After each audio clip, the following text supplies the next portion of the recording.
హరిశ్రీ గణపతియే నమ. అవిఘ్నమస్తు శ్రీ గురుభ్యో నమ. వేద పండితులకు, బ్రాహ్మణోత్తములకు, బోధజనులకు, హైందవ ధర్మాన్ని పాటించే వారందరికీ శిరస్సు వంచి నమస్కారం. శుక్రమౌఢ్యమి ఎలా లెక్క కట్టాలి? ఈ గ్రహాలు అనేటటువంటి అన్ని గ్రహాల్లో ఎక్కువ మంచి గ్రహం, శుభగ్రహం ఈ శుక్రుడు అనమాట. జనరల్గా 9 గ్రహాల్లో, బచక్రంలో 9 గ్రహాల్లో 5 గ్రహాలు పాపగ్రహాలు అన్నమాట. అది రవి, శని, రాహు, కేతు. అమావాస్యప్పుడు చంద్రుడు, పాపులతో కలిస్తే బుధుడు పాపి. ఇంకా ఈ గురు శుక్రులు మాత్రమే ఉంటారు. ఇది ఒక లగ్నానికి గురువు మంచి చేస్తే ఒక లగ్నానికి శుక్రుడు మంచి చేస్తాడు. వీళ్ళిద్దరిలో ఎక్కువ శుభత్వం అనేటటువంటిది శుక్రుడికే ఉంటుంది అన్నమాట. కనుక ఈ శుక్రుడు, సూర్యుడు మౌఢ్యమి, శుక్ర మౌఢ్యం అంటే మాడిపోవటం అన్నమాట శుక్రుడు. అందువల్ల సూర్యుడు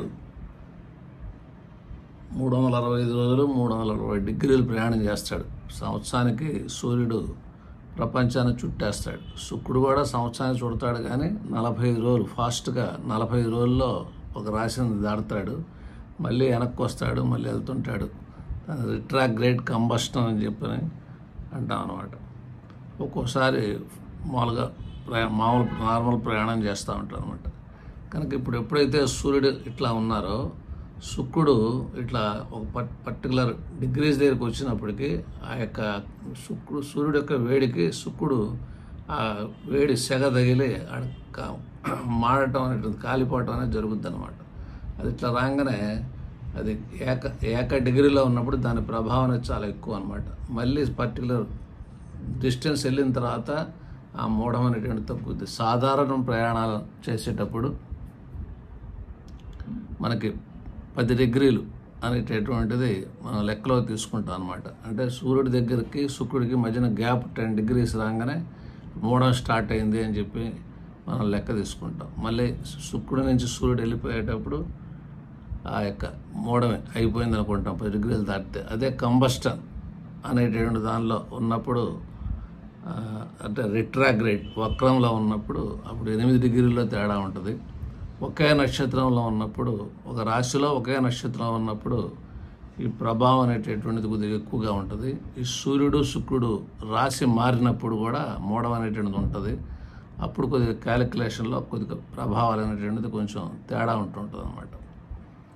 అందువల్ల ఇట్లా ఒక్కోసారి 8 డిగ్రీలు 6 డిగ్రీలు అప్పుడు కూడా ఒక్కోసారి ఆ యొక్క క్యాలిక్యులేషన్స్ అనేటువంటిది ఉంటుంది అన్నమాట.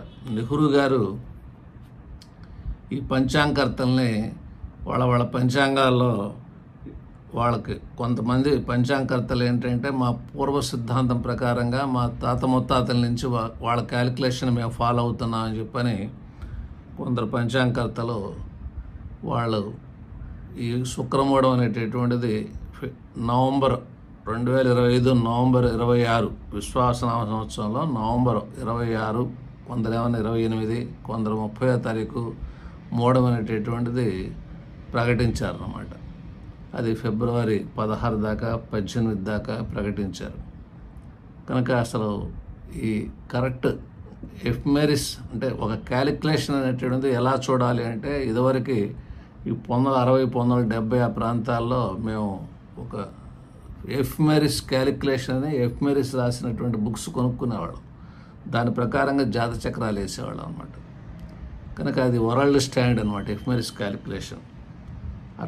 అట్లాగే మనకి నెహ్రూ గారు ఏంటంటే, ఆయన హయాంలో ఇలా మీమాంసలు అనేటటువంటిది కరెక్ట్ కాదు, ఒక్కో పంచాంగం ఒక్కో రకంగా ఉంటే ఎట్లా అని చాలామందిని ఇక మీటింగ్ పెట్టి వాళ్ళని నిర్ణయం తీసుకోమంటే అందరూ కలిపి మాట్లాడుకొని ఒక 250 మంది సిద్ధాంతుల దాకా వాళ్ళు దృక్సిద్ధాంతం, సూర్య సిద్ధాంతంలో దృక్సిద్ధాంతం అంటే కంటికి కనపడాలి, అది దృక్సిద్ధాంతం మంచిది అని చెప్పి నిర్ణయించుకున్నారు. ఆ దృక్సిద్ధాంతం ప్రకారంగా మనకి శ్రీనివాస్ గార్గాయ పంచాంగం కానీ, ఆంధ్రపత్రిక పంచాంగం కానీ, ఆంధ్రభూమి పంచాంగం కానీ, ఈ కంచిపీఠాధిపతి కానీ కొన్ని నిమిషం కూడా తేడా లేకుండా అన్నీ కరెక్ట్గా ఉంటాయి అన్నమాట.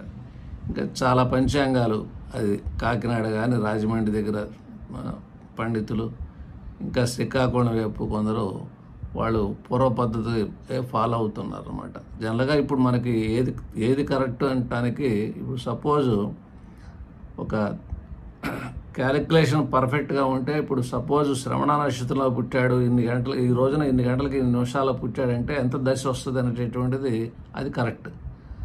అదే ఇప్పుడు మనకి పూర్వ సిద్ధాంతంలో ఉన్నప్పుడు వాళ్ళు లెక్కగట్టి వాళ్ళు చేసి వాళ్ళు గణితం వేసినప్పుడు ఆ యొక్క దశ అనేటి దాని ప్రకారంగా దాని ఫలితాలు అనేటటువంటిది ఉండవు. అది ఎఫ్మెరిస్ క్యాలిక్యులేషన్ వరల్డ్ స్టాండ్ కాబట్టి అది దృక్ సిద్ధాంతం ప్రకారంగా వేసేటటువంటి క్యాలిక్యులేషన్లో ఇప్పుడు కంప్యూటర్లో మనం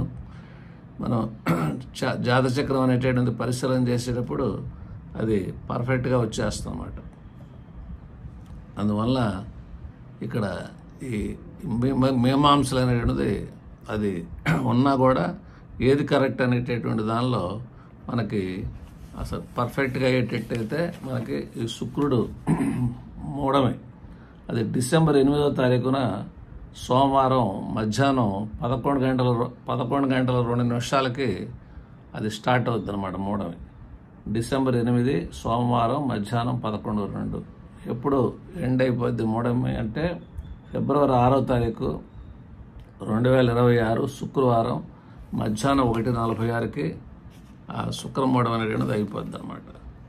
కనుక ఈ శుక్రమూఢం అనేటటువంటి దానిలో ఏంటంటే వివాహాది శుభకార్యాలు అనేటటువంటిది మనం కొద్దిగా చేసేటప్పుడు అవి కొద్దిగా ఆలోచించి ఆ నిర్ణయాలు అనేటువంటివి తీసుకుంటూ ఉండాలన్నమాట. ఒక అతి ముఖ్యమైనటువంటిది జీవితానికి సంబంధించినటువంటిది ఈ శుక్రుడు కారకత్వాలు ఏవైతే ఉన్నాయో ఆ శుక్రమూఢంలో అవన్నీ దెబ్బతింటూ ఉంటాయి, మధ్య భాగంలో ఎక్కువగా దెబ్బతింటూ ఉంటాయి అన్నమాట. అందువల్ల ఏమిటి ఈ శుక్ర కారకత్వాలంటే ఈ శుక్రుడు ఈ నయనకారకుడు అనమాట. అంటే ఐ ఆపరేషన్స్ అనేటువంటిది, కంటి సంబంధించినటువంటి ట్రీట్మెంట్లు అనేటటువంటిది అది తీసుకోవటం అనేటువంటిది అంత కరెక్ట్ కాదనమాట. ఆ తర్వాత వీర్యకారకుడు, ఆ యొక్క సంతాన సంబంధంగా ఆ స్త్రీ పురుషుల అది ఒకవేళ పెళ్ళి మనకి మూడం ముందు పెళ్లి చేసేసేసి ఇంకా 2 రోజులే గలని కార్యముహూర్తం కూడా పెట్టేటువంటి వాళ్ళు ఉంటారు అనమాట. అతో అందం అలంకరణ సంబంధించిన విషయాలు, శయనకారకుడు మంచాలు పరుపులు దిండ్లు కొనటం అనేటటువంటిది, ఇంకా ఇట్లా గృహ నిర్మాణ సంబంధించినటువంటి విషయాలు, ఈ స్త్రీలకు సంబంధించినటువంటి విషయాలు అనేటటువంటి దాన్ని శుక్రుడు చంద్రుడు స్త్రీ గ్రహాలు అన్నమాట. ఇట్లా వెండి బంగారం ఏదైనా కొనాలన్నా కూడా, ఒక వస్త్రాలు స్త్రీలకు సంబంధించినటువంటి ఏదైనా కొనాలన్నా ఆ శుక్రుడు కారకత్వాలు ఏమైతే ఉన్నాయో వాటికి మంచిది కాదనమాట. అది అందువల్ల ఇప్పుడు చాలా పంచాంగాల్లో, ఎక్కువ పంచాంగాల్లో ఇక్కడ నవంబర్ 26 అని, నవంబర్ 28 అని, నవంబర్ 30 అని, ఫిబ్రవరి 18 దాకా 2026లో వాళ్ళు తెలిపి ఉన్నారన్నమాట. అందువల్ల అవి కరెక్ట్ కాదు. ఎఫ్మెరిస్ క్యాలిక్యులేషన్ ప్రకారంగా, సూర్య సిద్ధాంతం ప్రకారంగా, దృక్ సిద్ధాంతం ప్రకారంగా పర్ఫెక్ట్గా మనకి క్యాలిక్యులేషన్ అనేటటువంటిది జరిగేటటువంటిది ఇప్పుడు నేను చెప్పినటువంటి ఆంధ్రపత్రిక, ఆంధ్రభూమి, శ్రీనివాస్ గారికి ఆ పంచాంగంలో ఉండేటటువంటి నిమిషం కూడా తేడా లేకుండా అన్నీ ఒకటే ఉంటాయి. అవి కరెక్ట్ అనమాట. పూర్వ సిద్ధాంతం మా పూర్వీకులు చెప్పాను ఫాలో అవ్వటం అనేది కరెక్ట్ కాదు. ఆకాశంలో మనకి కనపడాలన్నమాట. కనపడేటటువంటివి మనం తీసుకోవాలి. అందువల్ల కొద్దిగా ఆ క్యాలిక్యులేషన్ అనేటటువంటిది తెలిసినటువంటి వాళ్ళని మనం కన్సల్ట్ అయ్యేటట్టయితే ఆటోమేటిక్గా వాళ్ళు పర్ఫెక్ట్గా చెప్తారు. ఇది ఎలా జరుగుద్ది అనేటువంటి చెప్పాం. మధ్య భాగంలో ఆ ప్రభావాలు అనేటువంటిది బాగా ఎక్కువగా ఉంటుంటే ఈ మార్పులకి కారణం ఏంటంటే ఆ సూర్యుడు ఫాస్ట్గా వెళ్ళిపోయి మళ్ళీ రిట్రాక్ట్ అయ్యి మళ్ళీ వెనక్కి రావడం. సూర్యుడు కాదు, సూర్యుడు ఏమన్నా పర్ఫెక్ట్గా రోజు 1 డిగ్రీ జరుగుతూ ఉంటాడు. శుక్రుడు కొద్దిగా అడ్వాన్స్ అయిపోయి వెళ్ళిపోయి మళ్ళీ వెనక్కి రావడం. అలా వచ్చినప్పుడు ఆ పర్టికులర్ అంటే గ్రహాల యొక్క ప్రభావం ప్రకారం, మిగిలిన గ్రహాల ప్రభావం ప్రకారంగానే ఆ రిట్రాగ్రేషన్ అనేటటువంటిది కొంచెం ఉంటూ ఉంటుంది అన్నమాట. అందువల్ల ఈ యొక్క క్యాలిక్యులేషన్ అనేటటువంటిది మనం పర్ఫెక్ట్గా తీసుకోవాలనేటట్టయితే అది ఈ మనకి డిసెంబర్ 8వ తారీఖున మనకి సోమవారం మధ్యాహ్నం 11 గంటల 2 నిమిషాలకి ప్రారంభం అవుద్ది. అది ఫిబ్రవరి 6వ తారీఖున శుక్రవారం మధ్యాహ్నం 1:46కి అది శుక్రమూఢమే త్యాగం అవుద్ది అనమాట. ఇది ఫాలో అయ్యేటట్టయితే మంచి ఫలితాలు అనేది పొందగలం. మంగళమ్మ సోంభయాత్.